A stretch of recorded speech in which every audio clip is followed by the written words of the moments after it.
Hi everyone, welcome back to our channel. இன்றைக்கி நம்ம சேனலில் என்ன டாபிக்னா MS Office 2019, 21, 24 எல்லாத்துக்குமே ஃப்ரீ லைசன்ஸ் கீ அப்படின்னு சொல்லிட்டு ஏற்கனவே வீடியோ போட்டிருப்பேன். ஸோ அந்த வீடியோஸில் என்னென்னா அது free license key for 180 days. But நான் என்ன பண்ணேன்னா 180 daysக்கு முன்னாடியே நான் அன்இன்ஸ்டால் பண்ணிவிட்டு திரும்ப ரீஇன்ஸ்டால் பண்ண உடனே அது எப்படி எடுத்துக்கிச்சுன்னா 180 days சம்திங் ஆன மாதிரி அது எடுத்துக்கிச்சு. ஸோ அதை என்ன ரீஆக்டிவேட் பண்ணுங்கள் அப்படின்னு சொல்லிடுச்சு. நீங்களும் யாராவது இந்த மாதிரி ப்ராப்ளம் ஃபேஸ் பண்ணிங்கன்னா, அதாவது ஆக்டிவேஷன் ரிக்வெஸ்ட் அப்படின்னு அக்கௌண்ட்ஸில் போய் கிளிக் பண்ணிங்கன்னா அதில் வரும் ஆக்டிவேஷன் ரிக்வெஸ்டட் அப்படின்னு சொல்லிட்டு. இந்தமாரி ப்ராப்ளம் நீங்களும் ஃபேஸ் பண்ணிங்கன்னா உங்களுக்கான வீடியோ தான் இது. ப்ளஸ் திரும்ப ரீஆக்டிவேட் எப்படி பண்ணுறதுன்னு சொல்லிட்டு இந்த வீடியோவில் நான் எக்ஸ்பிளைன் பண்ணுறேன். ஸோ இப்போதைக்கு ஃபாஸ்ட் ஃபார்வர்ட் போயின்னு இருக்குது. இது வந்து நார்மலாக எப்படி இன்ஸ்டால் பண்ணுறதுன்னு ஏற்கனவே 3 வீடியோ போட்டிருப்பேன், அதே தான், வேறு எதுவுமே கிடையாது. ஸோ இதுக்கப்புறம் சப்போஸ் இந்த வீடியோவில் பார்த்தீங்கன்னா இவருக்கு வந்து அதே இஷ்யூ தான். அன்இன்ஸ்டால் பண்ண ரீஇன்ஸ்டால் பண்ண உடனே அவருக்கு வந்து ஆக்டிவேஷன் ரிக்வெஸ்ட் அப்படின்னு வந்துடுச்சு. ஸோ அவர் எப்படி ஃபிகர் அவுட் பண்ணுறாருன்னு பாருங்கள். இப்போ ஆல்மோஸ்ட் MS Office 2024 முடிய போகுது, இன்ஸ்டாலேஷன் முடிய போகுது.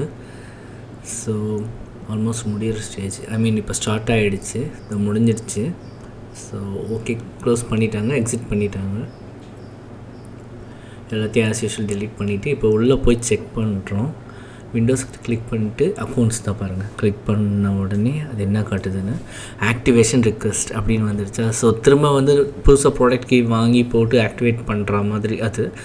ஸோ நம்ம இந்த மாதிரி சுச்சுவேஷனில் திரும்ப 180 days ஆக்டிவேட் பண்ணணுன்னா என்ன பண்ணணும்னா, ஸோ அதெல்லாம் க்ளோஸ் பண்ணிவிட்டு இந்த லிங்க் வந்து நான் டிஸ்கிரிப்ஷனில் கொடுக்குறேன். இதில் ஒரே ஒரு கமெண்ட் தான் இருக்கும், இதை மட்டும் காப்பி பண்ணிக்கோங்க.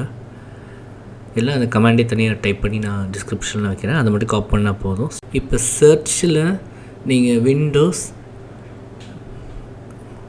பவர்ஷெல் இந்த மாதிரி டைப் பண்ணிவிட்டு அட்மினிஸ்ட்ரேட்டரில் ஓப்பன் பண்ணுங்கள். எப்போதும் போல் ஓப்பன் பண்ண உடனே ஜஸ்ட்டு சிம்பிளாக இதை Ctrl+V இல்லைனா ரைட் கிளிக் பண்ணிங்கன்னா பேஸ்ட் ஆகிடும். என்ட்ரு கொடுங்க. என்ட்ரு கொடுத்தோடனே இந்தமாரி ஒரு காலம் ஓப்பன் ஆகும்.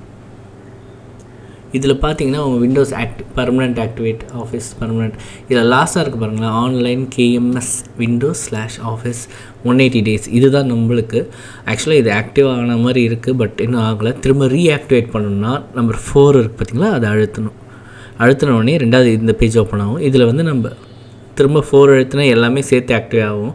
ஆல்ரெடி ஏற்கனவே ஆக்டிவாக இருந்துச்சுன்னா ஆல்ரெடி ஆக்டிவேட்டட் அப்படின்னு சொல்லும். இல்லைனா உங்களுக்கு அது மட்டும் பர்டிகுலராக வேணுன்னா அது நம்பர் 3 நினைக்கிறேன் அது இருந்துச்சு, அதை மட்டும் கிளிக் பண்ணால் அது மட்டும் தனியாக ஆக்டிவேட் ஆகும். அதை பாருங்கள், எல்லாம் சக்ஸஸ் ஆகுது இப்போ. ஸோ 180 days ஆகிடுச்சின்னு வந்திருக்கு பாருங்கள். ரினியூ பண்ணிட்டாங்க. அது ரினியூ பண்ணுறது திரும்ப another 180 days அந்த மாதிரி அது எடுத்துக்கிச்சு, வேறு ஒன்றும் இல்லை. ஸோ அவ்வளோதான், முடிஞ்சிடுச்சு. இப்போ போய் பார்த்தீங்கன்னா முன்னே வந்து ரிக்வெஸ்ட்டுன்னு கேட்டுருந்துச்சில்ல, ஆக்டிவேஷன் ரிக்வெஸ்டடுன்னு. இப்போ போய் பார்க்கும்போதும் பாருங்கள், இப்போ press any key to go back, அவ்வளோதான்.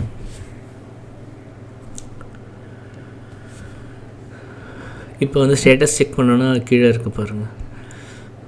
ஸோ கோ பேக் கொடுத்துக்கோங்க. இப்போ செக் ஆக்டிவேஷன் ஸ்டேட்டஸ் 5 கொடுத்திங்கன்னா நீங்கள் ஸ்டேட்டஸ் பார்க்கலாம் இந்த எப்படி இருக்குதுன்னு சொல்லிட்டு. இல்லை எல்லா ஸ்டேட்டஸும் வந்துடும். இந்த ஆஃபீஸ் ஸ்டேட்டஸ் கூட வந்திருக்கு பாருங்கள். இதில் பார்த்தீங்கன்னா இது போட்டிருக்கு ஆக்டிவேஷன்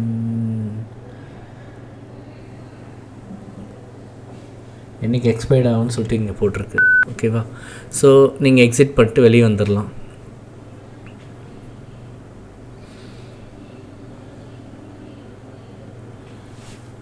வெளியே வந்துட்டு இப்போ வந்து உங்கள் MS Office வேர்ட் இல்லை எது பவர் பாயிண்ட் அதை ஓப்பன் பண்ணி பார்த்துட்டிங்கன்னா இந்த மாதிரி அக்செப்ட் லைசன்ஸ்னு வரும். மறுபடியும் அது திரும்ப ஓகே கொடுத்துட்டு இப்போ போய் அக்கௌண்ட்டில் போய் கிளிக் பண்ணி பார்த்தீங்கன்னா பாருங்கள், ப்ராடக்ட் ஆக்டிவேட்டட். அவ்வளோதான், சிம்பிள். ஒரே ஒரு கமெண்ட் தான், அதை கொடுத்தேன். அதுக்கப்புறம் உள்ளே போய்ட்டு ரீஆக்டிவேட் பண்ண முடிஞ்சிடுச்சு, அவ்வளோதான். ஸோ 180 daysக்கு அப்புறம் உங்களுக்கு கீ முடிஞ்சிடுச்சுன்னா மறுபடியும் இந்த மெத்தடை யூஸ் பண்ணி நீங்கள் திரும்ப ரெனியூ பண்ணிக்கலாம். ஸோ எந்த பிரச்சனையும் கிடையாது. அண்ட் தேங்க்யூ ஃபார் வாட்சிங். வீடியோ பிடிச்சிருந்துச்சின்னா உங்கள் ஃப்ரெண்ட்ஸோடு ஷேர் பண்ணுங்கள். Signing off.